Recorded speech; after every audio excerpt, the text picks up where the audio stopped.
আসসালামু আলাইকুম। সবাই কেমন আছেন? আশা করি সবাই ভালো আছেন। এই যে দেখতেছেন এই যে ছাগল, এই একটা ছাগল। এই জায়গা দিয়ে দেখা যাইতেছে ২ টা ছাগল, এই ৩ টা ছাগল। এই ২ টা ছাগল হলো মানে বরকি ছাগল আরকি, মানে যেটা মেদি আরকি। এই ছাগল ২ টা, এটা নতুন ছাগল এখনো বাচ্চা দেয় নাই, কিন্তু এটা অনেক বড় হইছে, এখনো হিটে আসতেছে না। আর ওই যে দূরে দেখা যাইতেছে ওই ছাগলটার বাচ্চা দিছে, একটা বাচ্চা দিছে।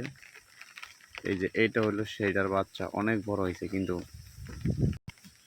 এখন কথা হইলো এই ২ টা ছাগলের একটা ছাগল আজকে অনেক দিন ধরে মানে ডাক আসে না, মানে হিটা আসে না, মানে এটা আহ, এখন কি করলে হিটা আসবে, যদি কেউ যাই না থাকেন তাহলে একটু কমেন্টে জানাবেন। এগুলা নিয়ে অনেক বিপদে আছি, হিটা আসতেছে না।